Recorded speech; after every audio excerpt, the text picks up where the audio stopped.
Bab 1 Pengaturcaraan Sains Komputer tingkatan 4. Kini kita akan lihat pada subtopik 1.4 struktur kawalan. Boleh rujuk di buku teks ke surat 75.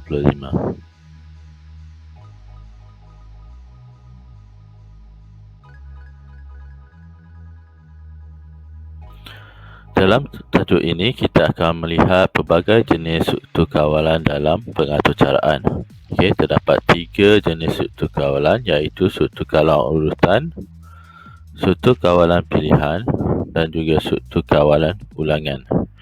Pada hari ini, kita akan fokus kepada 2 jenis struktur kawalan, iaitu struktur kawalan pilihan yang terdiri daripada if, else dan if, switch case, dan juga struktur kawalan ulangan yang terdiri daripada for, while dan juga do while. Kita akan lihat pada subtopik 1.4.1 iaitu struktur kawalan pilihan. Boleh rujuk di buku teks muka surat 76. Pada struktur kawalan pilihan, kita akan lihat kepada struktur kawalan pilihan yang pertama iaitu struktur kawalan pilihan if. Untuk struktur kawalan pilihan if, hanya akan melaksanakan penyataan-penyataan tertentu seperti memproses data melalui ungkapan sekiranya syaratnya adalah benar. Maksud di sini adalah penyataan tertentu akan dilaksanakan sekiranya syarat yang diadakan itu adalah benar, baru dia akan laksanakan. Sekiranya palsu, dia akan tamatkan atau cara. Di sini boleh kita lihat dalam bentuk carta alir bagaimana kita nak melihat struktur kawalan pilihan if. Dimula, kemudian kita ada simbol diamond ni yang akan mewakili sebagai penentuan syarat. Akan diberi syarat dalam kotak diamond ni. Sekiranya kita patuhi syarat yang ada dalam kotak diamond ni, sekiranya benar, maka barulah kita akan melaksanakan kenyataan yang ada dalam benar ini. Manakala sekiranya syarat yang diadakan kat sini adalah palsu ataupun tidak benar, jadi dia akan terus mengikut aliran, terus tamat atau cara. Ini adalah sinteks bagi struktur kawalan pilihan if. Di mana kita akan dapat lihat kat sini, kita ada if, kemudian diikuti dengan kurungan. Di dalam kurungan tersebut ada syarat yang akan diletakkan. Sekiranya syarat yang diletakkan sini kita patuhi, maka arahan penyataan yang ada kat sini ni kita akan laksanakan. Kita letak if saja. Ini adalah contoh. Menunjukkan sekiranya if, sekiranya umur melebihi 20, jika menepati syarat, contoh kita letak sini umur 40. Jadi adakah 40 melebihi 20? Jadi jika penyataan ini benar, 40 lebih daripada 20, maka dia akan melaksanakan penyataan ini, iaitu dia akan mencetakkan output anda layak mengundi. Sekiranya contoh lain, kita letak umur ni 15. Jika 15 lebih daripada 20, maknanya penyataan 15 lebih daripada 20 tu adalah tidak benar. Kita kategorikan sebagai palsu. Jadi dia tak akan laksanakan penyataan ini. Dia akan terus saja tamat. Untuk struktur kawalan pilihan seterusnya, kita akan lihat kepada struktur kawalan pilihan berbentuk if-else. Untuk penyataan if-else ini, ia akan digunakan untuk membuat keputusan dalam satu atau cara. Hasil perbandingan itu akan menunjukkan hasil boolean sama ada benar ataupun palsu. Penyataan susulan bergantung kepada hasil boolean tersebut. Maksud di sini adalah untuk struktur kawalan pilihan F ini, sama ada penyataan itu adalah benar ataupun palsu, kedua-duanya akan menghasilkan penyataannya yang tersendiri. Dapat lihat kat sini di carta alir ini, kita ada satu simbol bersyarat kat sini. Sekiranya penyataan yang ada kat sini benar, maka kita akan laksanakan penyataan yang benar. Manakala jika ada penyataan yang ada kat sini tidak ditepati, maka kita kategorikan sebagai palsu, maka pelaksanaan penyataan palsu akan dilaksanakan. Selepas kedua penyataan ini telah selesai dilaksanakan, Kemudian kita akan tamatkan atau cara. Okey.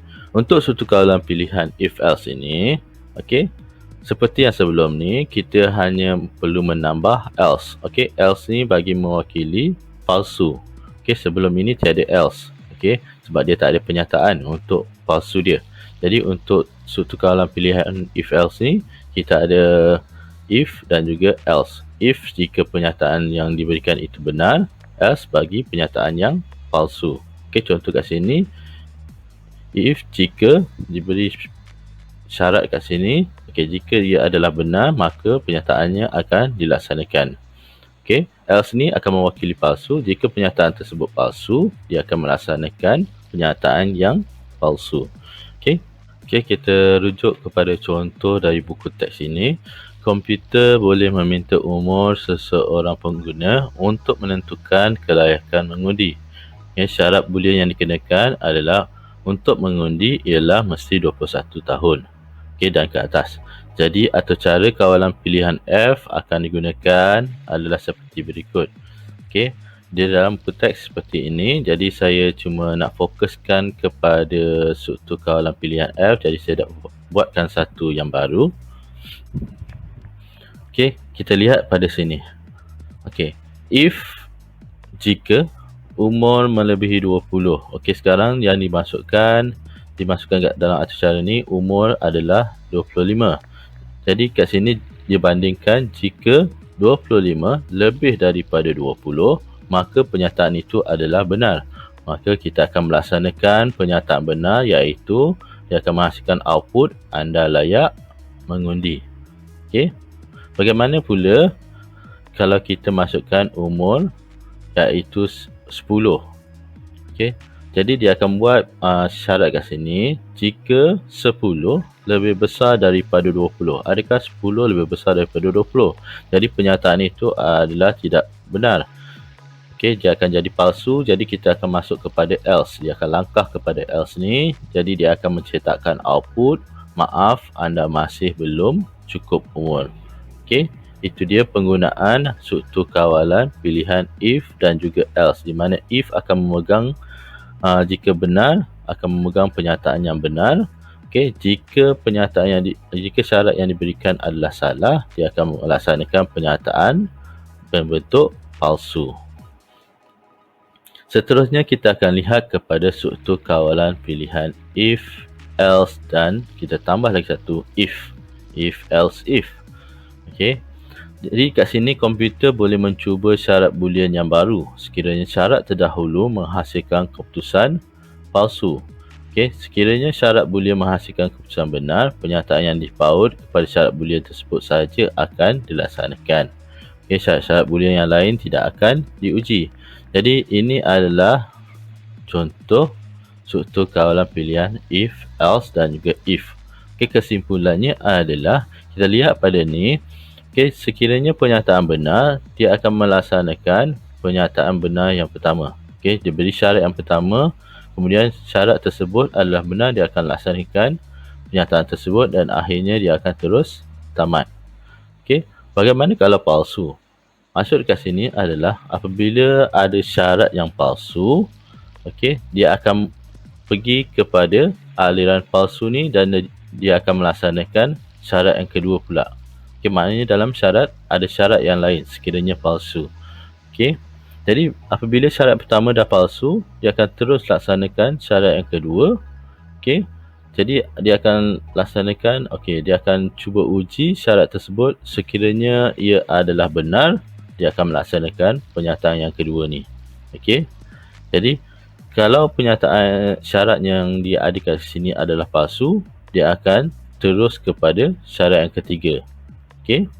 Jadi kat sini bila dilaksanakan syarat yang ketiga, sekiranya penyataan syarat yang ada pada yang ketiga ni adalah benar, maka dia akan melaksanakan penyataan yang ketiga, penyataan yang benar. Okey. Dan ditunjuk kat sini, sekiranya palsu, barulah dia akan melaksanakan penyataan yang palsu. Maknanya tak ada syarat-syarat yang lain. Okey, maknanya kat sini daripada catatan ini kita boleh letak sama ada 2 ataupun 3 ataupun lebih syarat bergantung kepada situasi. Okey. Okey, ini adalah sinteks bagi struktur kawalan pilihan if, else, if. Okey, di mana kita ada if, else, kemudian if, kemudian diikuti dengan pernyataan dia. Kemudian kita ada else if lagi. Kita ada pernyataan bagi syarat yang kedua dan syarat yang ketiga. Kemudian kita ada else lagi untuk pernyataan yang keempat. Okey, kita akan lihat contoh daripada buku teks, iaitu sebuah aplikasi akan menerima markah murid dan markah tersebut akan menentukan grade yang sesuai. Okey, jadual yang berikut menunjukkan penentuan grade berdasarkan julat markah.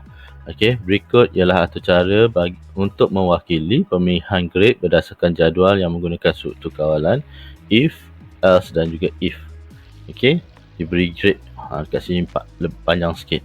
Okey, kemudian diberi atur caranya. Okey, saya cuba meringkaskannya daripada buku teks supaya dia nampak lebih teratur dan tersusun. Okey, jadi dekat sini kita boleh nampak penggunaan if, else, if. Okey, if, else, if dan seterusnya. Okey, apabila dekat sini kita cuba menguji, okey, dimasukkan markah 73. Okey, markah 73, nilai 73 ni disimpan dalam markah. Okey, jika markah 73 lebih besar daripada 90, adakah 73 lebih besar daripada 90?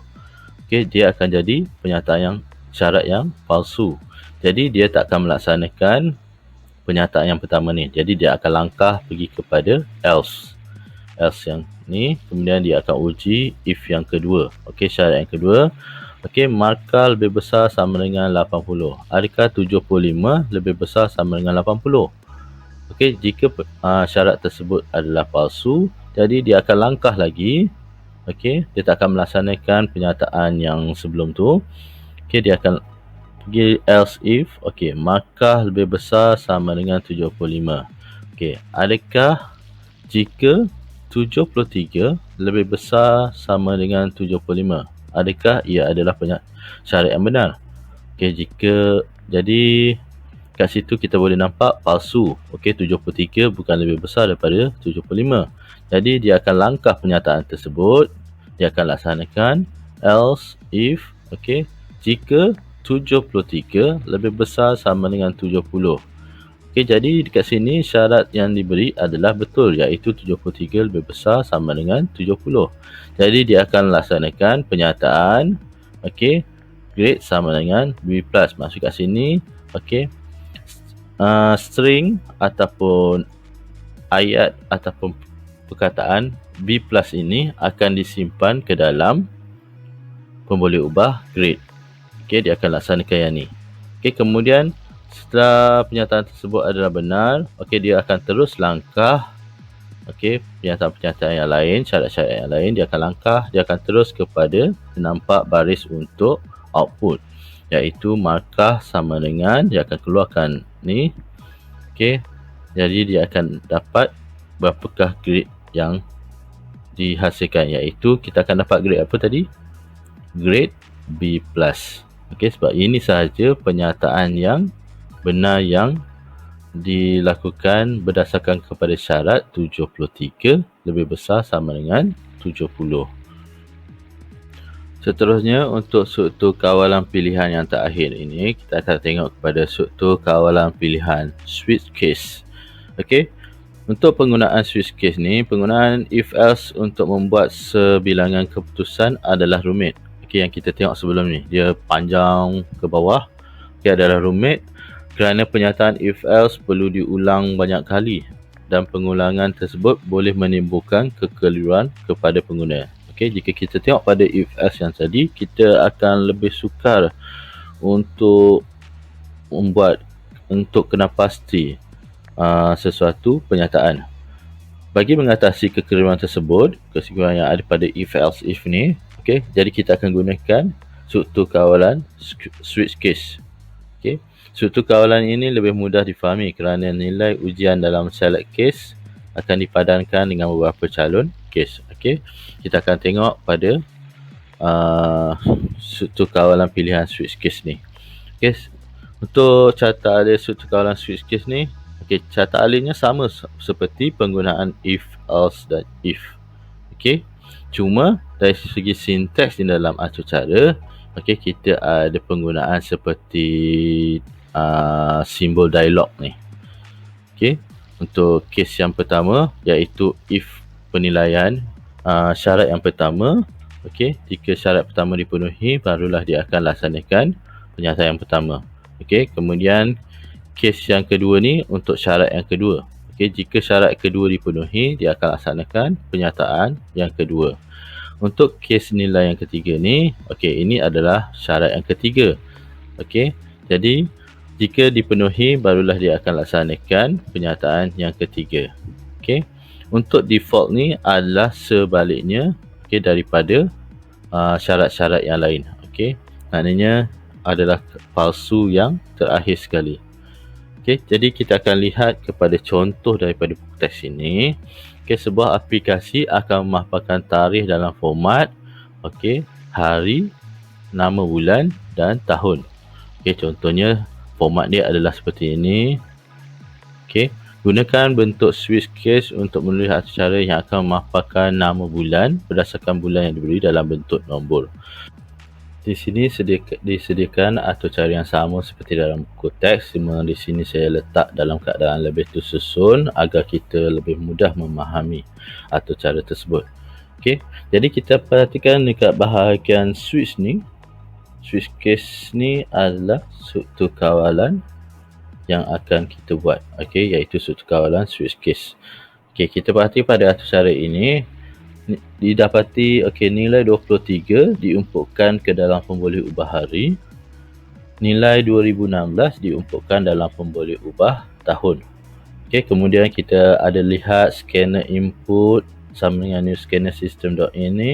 Maknanya ini adalah arahan untuk memasukkan input. Pengguna perlu memasukkan input. Jadi, apakah input yang perlu dimasukkan? Okey, kita dapat lihat kat sini.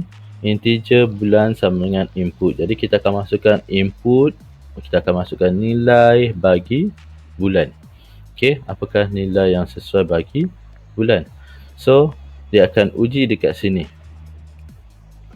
Okey, ujian dekat sini. Switch bulan, maknanya kita akan uji syarat bagi bulan ni. Okey, contohnya, sekiranya kita masukkan nilai 4. Okey, nilai 4. Sebab apa nilai 4? Sebab di sini dia tunjuk jenis data integer dan kita perlu masukkan nilai antara 1 hingga 12. Okey, jadi kita masukkan nilai 4. Okey, untuk masukkan nilai 4, dia akan uji yang pertama. Adakah case 1? Okey, tidak. Jadi dia tak akan melaksanakan pernyataan yang ni. Okey, dia akan langkah kepada case 2. Jadi 2 ni tak sama dengan nilai yang kita masukkan tadi, iaitu 4. Jadi, dia akan langkah juga yang kes yang kedua ni, dia akan masuk kepada kes 3. Okey, 3 ni juga adalah nilai yang tak sama dengan 4. Jadi, dia akan masuk kepada kes 4. Adakah 4 sama dengan 4? Okey, tadi kita masukkan nilai bulan tadi 4.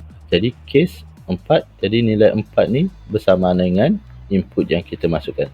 Jadi, bila bersamaan tu, dia akan laksanakan pernyataan ini, iaitu dia akan menghasilkan output hari. Okey, hari yang kita dapat tadi adalah 23 April. Okey, itu tahun yang kita dapat adalah 2016. Jadi kat sini dia akan menghasilkan output 23 April 2016. Okey, bukannya 23/4 2016. Okey, 4 tu adalah sekadar pengujian pada switch ni. Okey, yang akan dipaparkan adalah 23 April 2016. Kemudian dia akan melangkah kes-kes yang lain, dia akan terus kepada tamat.